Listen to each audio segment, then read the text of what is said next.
नमस्कारम, मैं वैद्यराज संजय आप सभी का स्वागत करता हूं।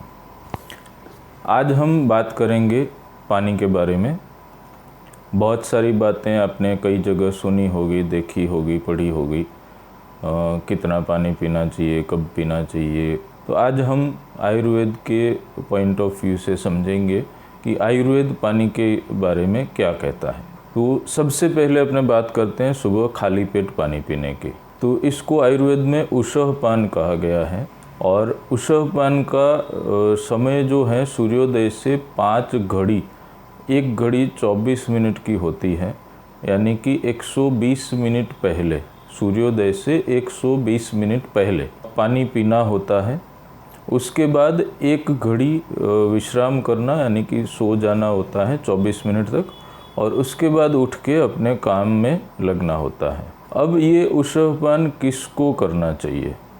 जो खूब सारा घी, दूध और चिकनाहट वाले द्रव्य खाने में लेते हैं और उसके हिसाब से उनके शरीर को श्रम नहीं पड़ता है, यानी उतनी मेहनत का काम वो दिन भर में नहीं करना होता है, ऐसे लोगों की अतिरिक्त चिकनाहट जो अंतड़ियों में जमा होती है वो ये उषःपान से निकल जाती है। तो अगर आप ज़्यादा घी, दूध नहीं खा रहे हैं, ज़्यादा चिकनाहट वाले द्रव्य नहीं खा रहे हैं, तो उषःपान आपके लिए नहीं है। दूसरी बात, उषःपान का समय निर्धारित है सूर्योदय से 5 घड़ी पहले, यानी कि 2 घंटा पहले। अगर आप 7 बजे 8 बजे उठ के पानी पी रहे हैं तो उसको उषःपान नहीं बोलेंगे। तो आज के समय में कोई इतना ज़्यादा घी दूध खाने वाले लोग हैं नहीं। नॉर्मली घी भी कम खाया जाता है, दूध भी कम पिया जाता है। पहले के समय में लोग एक समय में 100 ग्राम, 150 ग्राम, 200 ग्राम घी खा जाते थे। तो ये उन लोगों के लिए हैं। अपने अभी जो मॉडर्न लाइफ जी रहे हैं तो ये चीज़ हमारे ऊपर लागू नहीं होती है। तो ये था अपना उषःपान के बारे में आयुर्वेद का कंप्लीट जो विवेचन अपने को मिलता है वो। अब अपने बात करते हैं खाने के तीनों समय में कब कितना पानी पीना चाहिए। खाने से पहले 1 घंटे तक पानी पीने से जो हमारे पाचक रस होते हैं, जो डाइजेस्टिव जूसेस जिसको बोलते हैं, पानी पीने से उसकी सांद्रता कम हो जाती है, वो बंद हो जाते हैं और उसकी खाने को पचाने की जो क्षमता है वो काफ़ी हद तक कम हो जाती है। तो खाने से 1 घंटा पहले तो पानी बिल्कुल नहीं पीना चाहिए। अब खाने के साथ पानी पीने से भूख को बढ़ाता है, खाने के बीच बीच में पानी पीने से, और थोड़ा बहुत पित्त को भी बढ़ाता है। तो जिसको शरीर में गर्मी ज़्यादा है, जिनको एसिडिटी की तकलीफ़ है, जिनको पित्त से कोई बीमारियां हो रखी हैं, तो ऐसे लोगों को खाने के साथ में पानी नहीं पीना चाहिए। और खाने के बाद पानी पीने से आयुर्वेद के हिसाब से कफ की वृद्धि होती है और मेद की भी वृद्धि होती है। तो खाने के बाद 1-2 घूंट मुख शुद्धि के लिए अपने पानी पी लेते हैं, वो ठीक है।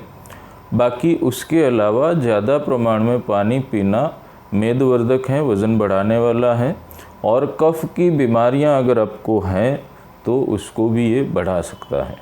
अब अपने बात करते हैं पूरे दिन में पानी कितना पीना चाहिए। तो अब इसका प्रमाण भी कुदरत ने नक्की किया हुआ है, उसमें हमारा कुछ दिमाग लगाने की ज़रूरत नहीं होती है।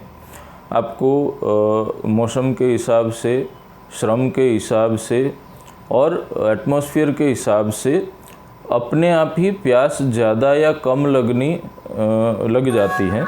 तो हमें दिमाग नहीं लगाना है कि हमें इस समय पानी ज़्यादा पीना है, उस समय पानी कम पीना है। जब जितनी प्यास लगे तब उतना, मटके में जितना ठंडा हो सके उतना ठंडा पानी, खास करके गर्मियों में, मगर मटके में ठंडा किया हुआ ही, फ्रीज़ में या आर्टिफिशियली बहुत ज़्यादा ठंडा किया हुआ पानी नहीं पीना है। अब आप बोलेंगे, सब बोलते हैं पानी ज़्यादा पियो, सेहत के लिए अच्छा है। तो ये बात बिल्कुल ही गलत है। सबसे पहले तो अपने आयुर्वेद की बात करें तो आयुर्वेद का ही पूरा बता दूं।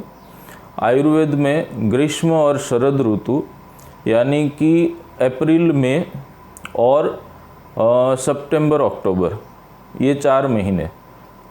तो अप्रैल में ग्रीष्म ऋतु हुई, यानी कि प्रॉपर गर्मियों का समय, जिसमें धूप बहुत तेज़ होती है, बहुत पसीना होता है, शरीर में जलन होती है, बाहर घूमने से चक्कर भी आ जाते हैं। तो इतनी तेज़ धूप में प्यास भी नेचुरली ज़्यादा लगती है। तो जितनी प्यास लगे उतना पानी, और ज़्यादा प्यास लग रही है तो मीठे प्रवाही लेने का आयुर्वेद में कहा गया है। और सेम चीज़ शरद ऋतु में, यानी कि सितंबर अक्टूबर में, क्योंकि उस समय भी बारिश ख़त्म होने का समय होता है, धूप तेज़ होती है, गर्मी ज़्यादा लगती है। तो उस समय भी पानी जितनी प्यास लगती है उतना पीना चाहिए, और सामान्यतः इस दोनों सीज़न में प्यास ज़्यादा भी लगती है।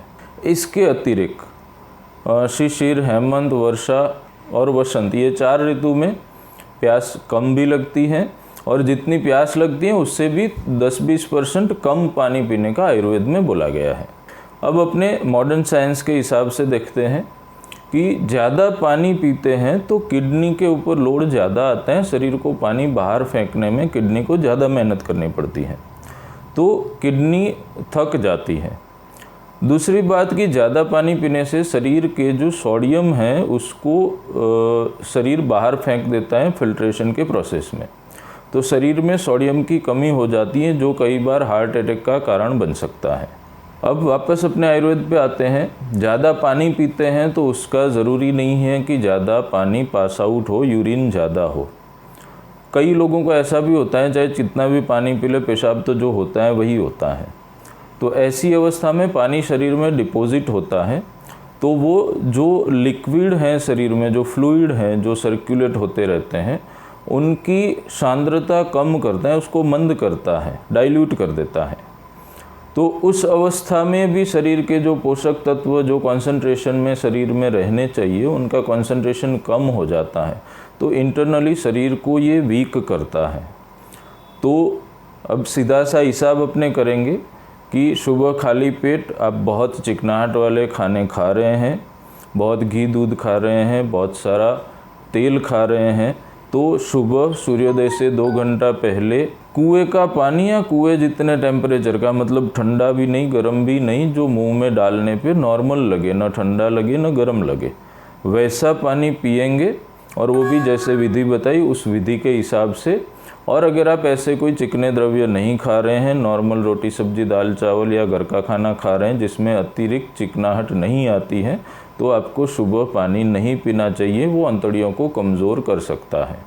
और बाकी भी पूरे दिन में कुदरत ने हमारे शरीर में प्यास नाम की सिस्टम सेट की हुई है, और प्यास पानी बार बार पीने पे भी शांत नहीं होती हैं, तो वो बीमारी है, वो कोई अच्छी बात नहीं है।